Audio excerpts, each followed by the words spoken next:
istým číslom rôznych odmeň. Rozširovanie. Pretože toto môže napísať ako zložený zlomok ten pomer. Dobre, nevadí. Vynásobíme 6, ak nechcete zjednodušovať, môžete to vynásobiť 24 lomer 3, to sa rovná 8 celý po vydelení.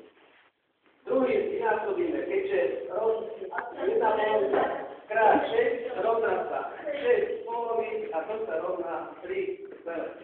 Stačí takto vysvetliť? Áno, stačí.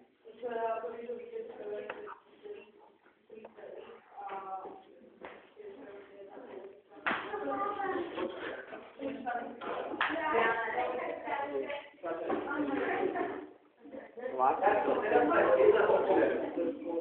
Viete, čo si chcel? No to som... Aj slovo, aj... Barbara. To má lampu umášanie.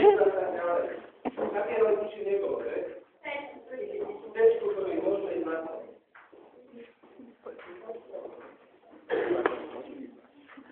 Áno, takto to bolo. Jedna celá.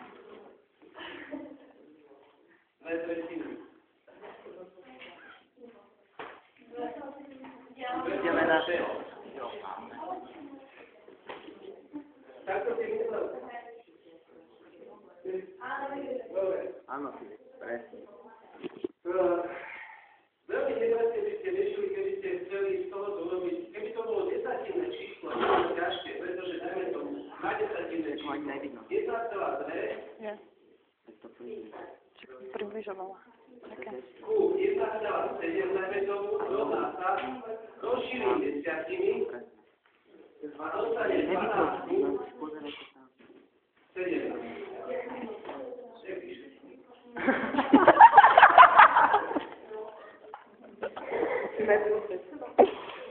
Toto vyhľadíme veľmi jednoduché.